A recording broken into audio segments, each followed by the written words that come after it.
Assalamualaikum warahmatullahi wabarakatuh. Perkenalkan, nama saya Muhammad Imam Rifki. Nomor induk mahasiswa saya 2021000760. Saya dari Prodi Akuntansi semester 1 Perguruan Tinggi Universitas Nusa Putra. Di sini saya akan menjabarkan sebuah materi dari tugas mata kuliah Pendidikan Kewarganegaraan yang dosen untuk tugas mata kuliah PKN, dosen pengampu yaitu Bapak Dr. Haji Ujang Sarif Hidayat MPD. Sini saya akan menjabarkan sebuah materi tentang otonomi daerah.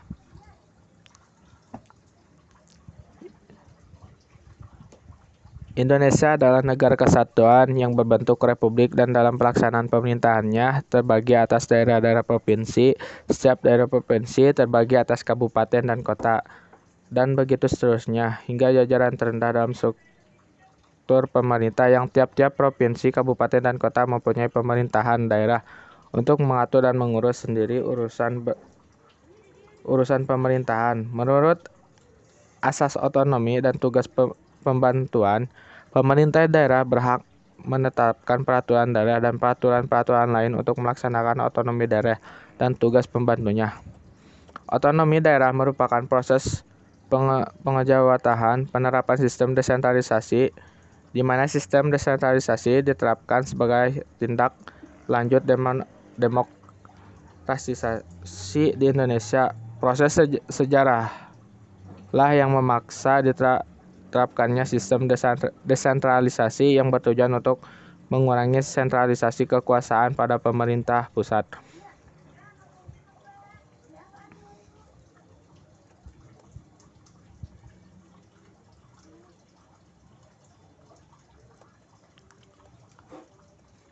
Nah, pengertian otonomi daerah dan daerah otonom.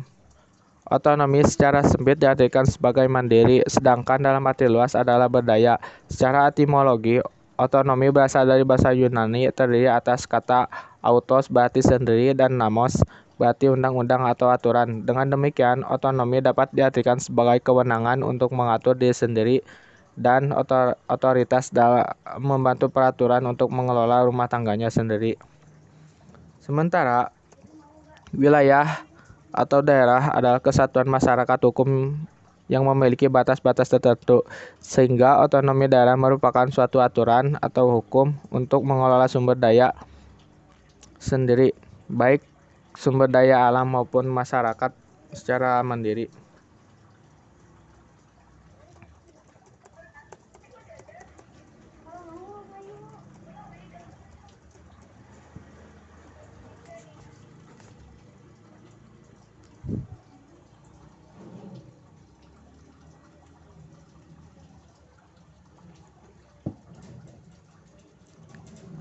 Nah, terdapat beberapa pertimbangan yang digunakan sebagai dasar pembentukan daerah otonom, antara lain faktor utama, kemampuan ekonomi, keuangan, potensi daerah, dan tingkat kesejahteraan masyarakat.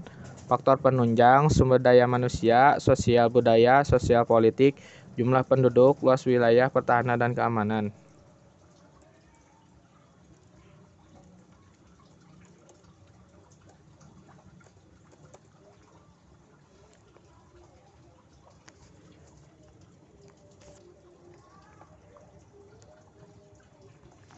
Nah, konsepsi hukum yang pertama yaitu desentralisasi, yaitu penyerahan wewenang pemerintah kepada pemerintah daerah secara otonom untuk mengatur dan mengurus urusan pemerintah dalam sistem NKRI.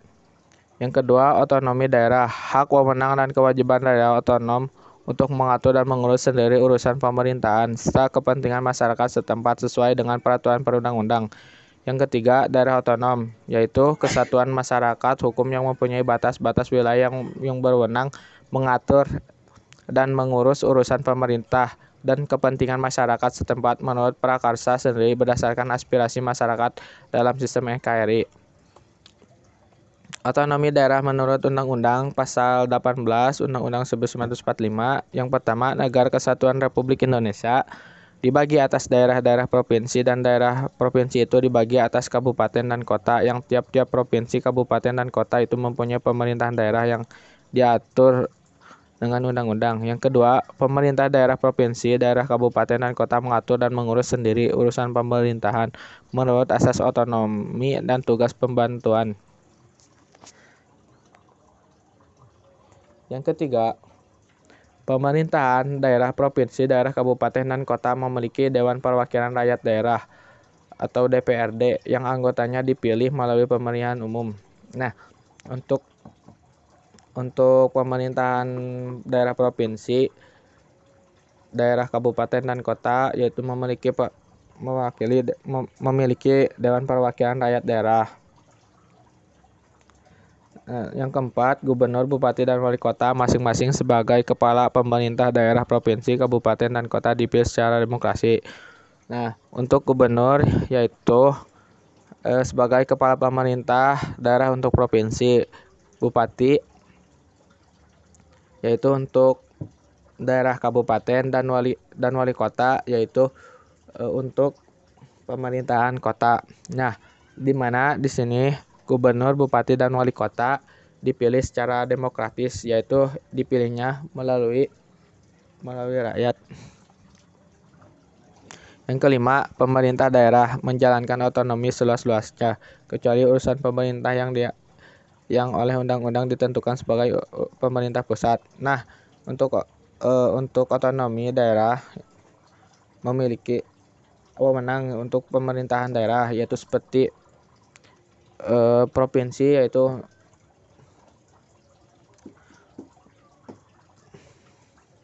untuk pemerintah daerah yaitu gubernur yaitu untuk mengatur daerah provinsi, bupati yaitu untuk kabupaten, terus wali kota yaitu untuk mengatur pemerintahan untuk di kota. Yang keenam, pemerintah daerah berhak menetapkan peraturan daerah dan peraturan-peraturan lain untuk melaksanakan otonomi dan tugas pembantu. Yang ketujuh, susunan dan tata cara penyelenggaraan pemerintah daerah diatur dalam undang-undang. Nah, jadi di sini tidak hanya sebagai asal-asalan ya. Jadi untuk susunan dan tata cara penyelenggaraan pemerintah daerah yaitu diatur oleh undang-undang. Jadi gak bebas untuk mengatur. Oke. Terima kasih.